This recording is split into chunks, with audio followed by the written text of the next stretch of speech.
pessoas. Meu Deus do céu, essa criatura é muito louca mesmo. Só um minuto.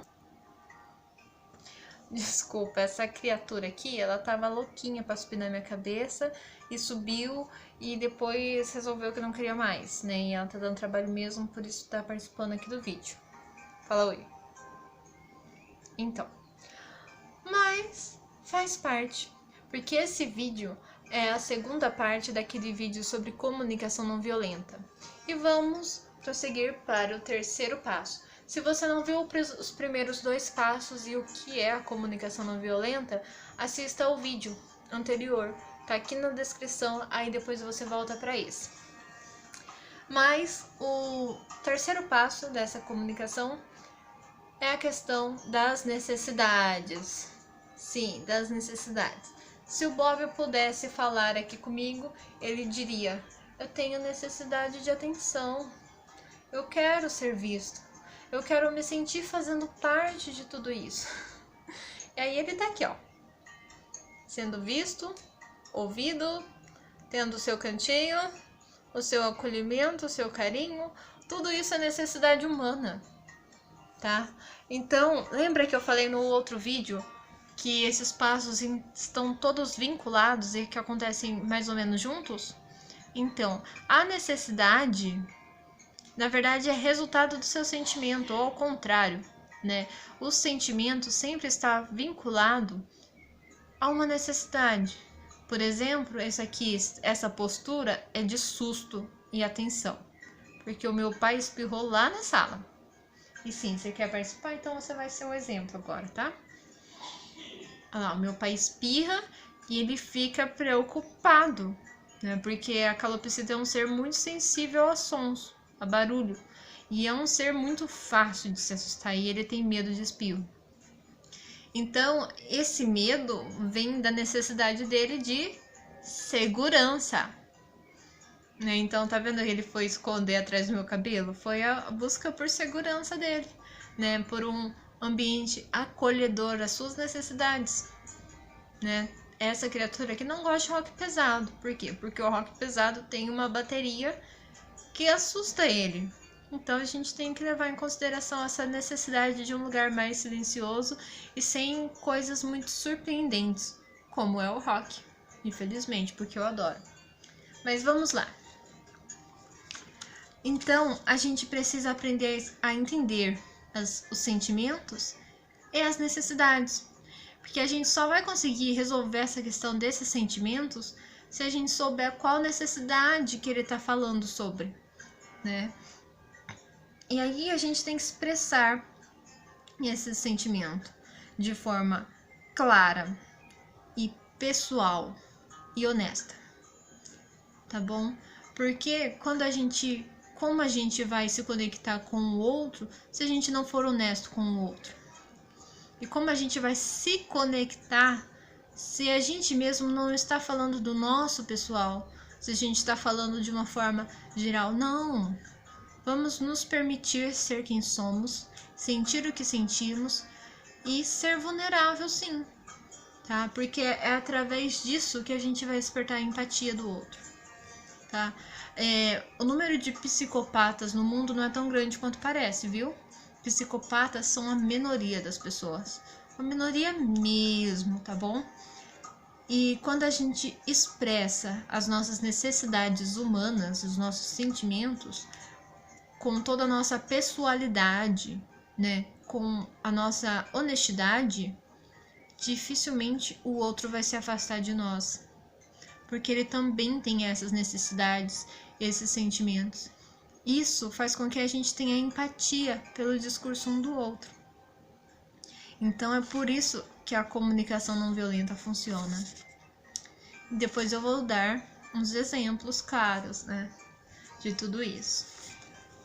Por fim, o último passo é simplesmente a junção ou a expressão de todos esses passos anteriores, de uma forma bem simples. Fazer um pedido.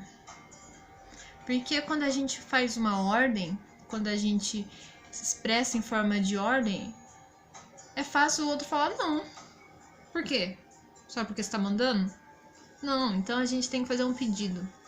Porque é um pedido que leva em consideração todos esses conceitos de não julgamento, de compreender a situação, de necessidade, de sentimento, dificilmente vai ser negado. Provavelmente não vai ser negado. Porque essa pessoa vai entrar em contato com a sua realidade, com a sua subjetividade, com o seu sentimento, sua necessidade, e vai compreender que você não está julgando. Você está fazendo um pedido honesto sobre tudo isso. Então, essa pessoa também vai avaliar a possibilidade e essa comunicação vai ser muito mais fácil de levar a algum lugar. Tá? O pedido tem que ser específico, levando em consideração tudo isso, ações claras. Tá? Não adianta eu só falar sobre o que eu sinto e não falar para a pessoa que eu quero dela, qual é o papel dela nessa situação. Então a gente tem que ser bem claro sobre isso, sobre o que a gente quer. A nossa linguagem também tem que ser positiva, evitar o não. Por exemplo, em vez de falar não grita comigo, né? Fala, nossa, eu me sinto triste, frustrado, inseguro quando você grita comigo, assim, as pessoas olham e eu não gosto do som dos gritos. Eu entendo que você quer me fazer um pedido sobre isso, mas eu preciso que a gente converse nível a nível, talvez até num lugar mais privado, né, para que eu possa te ouvir, para que você possa se expressar sobre aquilo que te deixa descontente, mas sem essa necessidade de expor um ao outro, né? Então, é mais fácil falar dessa forma. Tipo assim, não parece, né? Tem todo um discurso pensado, mas isso vai, conforme a gente vai fazendo, vai se tornando cada vez mais fácil. Até porque a resposta do outro é mais positiva do que eu falo com você do jeito que eu quiser. A pessoa vai falar isso, provavelmente depois fala, não grita. Não é pra você gritar. Tá vendo? A gente, quando se altera, a gente altera o outro também. Tá? Quando a gente ouve isso de uma forma alterada, a gente altera o outro também. E olha que eu nem gritei muito, viu? Então, vamos evitar também o ambíguo. O que é um ambíguo? Quando essa coisa significa duas coisas, né? Aquele ou sim ou não, que na verdade é um meio termo, talvez, mas pode ser que não. Vamos ser claros e objetivos no nosso pedido. Então, por exemplo, um exemplo simples aqui, eu peço um pouquinho de silêncio, tá? E aí explico por quê. Em vez de não faça barulho, né? Porque aí a pessoa vai chutar a panela mesmo. Então essas são as dicas. E agora, para finalizar, eu vou dar alguns exemplos para vocês, tá? Um exemplo, mas dificilmente a pessoa vai ficar ouvindo tudo que a gente tem a dizer. O próprio Marshall Rosenberg foi numa reunião lá na faixa de Gaza, resolveu um conflito daqueles bem assim, e um cara lá veio falar com ele a seguinte situação. Eu entendo que isso funciona, eu entendo que isso aproxima a gente, mas como eu vou fazer com a minha situação? Eu estou quase perdendo meu emprego, porque eu moro de um lado, tenho que atravessar todo dia de manhã para trabalhar naquele outro lado, para mim voltar à noite e passar por tudo isso. E eu tô quase sendo mandada embora porque eu tô tendo atrasos muito grandes. Porque não importa o quão cedo eu acorde para ir lá, eu vou ser entrevistado umas 10 vezes pelos mesmos policiais que estão lá todos os dias. Todos os dias eles me vêm passando, eles vão me revistar, eles vão me questionar, eles vão pedir os documentos, porque é uma situação de guerra que eles estavam vivendo. Então, era isso incessantemente. E não estava compensando o chefe dele manter o emprego dele, sendo que ele não estava lá. Por quê? Porque ele estava todo nesse trâmite aí de explicar o porquê que ele trabalha do outro lado, porquê que ele mora desse lado, e sendo revistado, interrogado várias e várias vezes seguidas, todos os dias e muitas vezes pelas mesmas pessoas. que estão lá só cumprindo o papel delas. Só um momento que a música parou.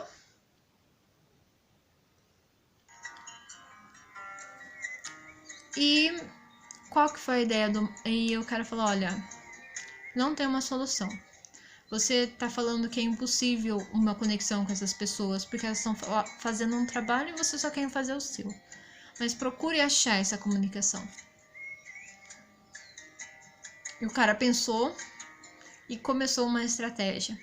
Todos os dias, enquanto ele passava por tudo isso, ele ia falando em voz alta. Eu sei que a gente tá numa zona de conflito, eu sei que tudo isso é complicado, mas eu preciso do meu trabalho, né? Eu estou com medo, eu estou ansioso, eu temo que as coisas deem errado, eu temo pela segurança das pessoas também, mas eu tenho que seguir no meu emprego, mais uma vez eu vou chegar atrasado, e eu preciso desse meu emprego para me sustentar minha família, para mim ter o que comer. Eu não queria estar nessa situação, mas eu estou, assim como eu sei que as outras pessoas não estão. Então, assim, todos os dias ele passava pelas mesmas pessoas com essa mesma ladainha que falava sobre a situação sem julgar, que falava sobre os seus sentimentos sobre aquilo, sobre as suas necessidades, e ainda finalizava com, nossa, seria tão mais fácil se a gente se conhecesse e não precisasse passar por isso todos os dias. Seria mais fácil para todo mundo, facilitaria para mim e para eles também. Por fim, aqueles soldados começaram: ah, eu já te conheço, pode ir. Não, eu já sei que você tá indo pro seu trabalho em tal lugar, tal, né? Beleza. Não, vai. Né, sabe? Então, começaram a fazer isso de tanta insistência que ele teve naquilo que era a realidade, que ele sentia, que ele vivia. Tá? Então, a gente precisa pelo menos tentar se aproximar do outro, tentar se conectar com esse outro, tá? Assim a gente vai conseguir ser ouvido, ser entendido e resolver a nossa situação. Espero que vocês tenham gostado, que tenha ficado claro. Qualquer coisa, é só pedir aqui que eu faço mais vídeos. Mas se vocês gostaram, curte aí pra gente, tá bom? Compartilhe com as pessoas.